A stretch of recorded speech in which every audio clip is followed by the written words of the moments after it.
जय श्री कृष्णा, हर हर महादेव। मैं नारायण भक्ति शिप्रा स्वागत करती हूँ आपका अपने चैनल पर। जय श्री कृष्णा। आप सभी कार्तिक महात्म के 24वां अध्याय का रसपान कर रहे हैं। कल आपने दीति और अदिति का कथा सुना था। सूत जी के इस प्रकार कहने पर ऋषि आश्चर्यपूर्वक कहने लगे, हे सूत जी, कितने विस्मय की बात है कि अदिति अग्नि में नहीं जली और न उसका कुछ उनको पता लगा। तब सूत जी बोले कि हे ऋषियों, इसमें आश्चर्य की क्या बात है। जिन पर भगवान के स्मरण मात्र से समस्त संकट दूर हो जाते हैं, उनका ध्यान करने से भक्त को भला कौन सा कष्ट दे सकता है। जब अग्नि शांत हुई तब भगवान विष्णु स्वयं अदिति के सामने प्रकट हुए और बोले कि हे देव माता, तुम्हारे इस कठिन तप से हम अति प्रसन्न, आप इच्छा वरदान मांगिए।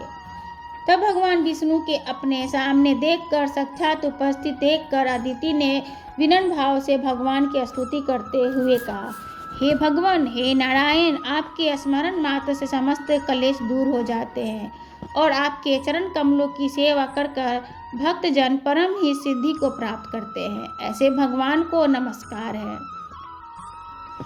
देवता, नदी तथा समुद्र आदि सभी कुछ आप हैं, अतः आप मेरे पुत्रों की रक्षा कीजिए तथा निष्कंटक राज दीजिए। अदिति के ये वचन सुनकर भगवान कहने लगे कि हे देव माता, अब मैं पुत्र रूप में आपके यहाँ जन्म लेकर असुरों का संहार करूँगा। इतना कहकर अपने कंठ की माला अदिति को देकर भगवान अंतर ध्यान हो गए। इसके पश्चात देव माता अदिति अपने आश्रम में चली गईं।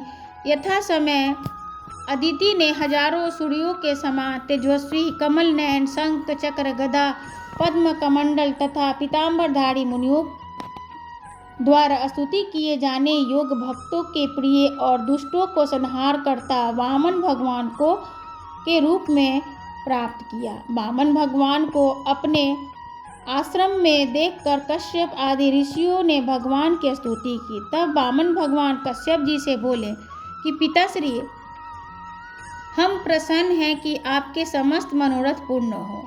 हमने अब तक 2 बार आपके घर में जन्म ले लिया है और आगे भी जन्म लेंगे।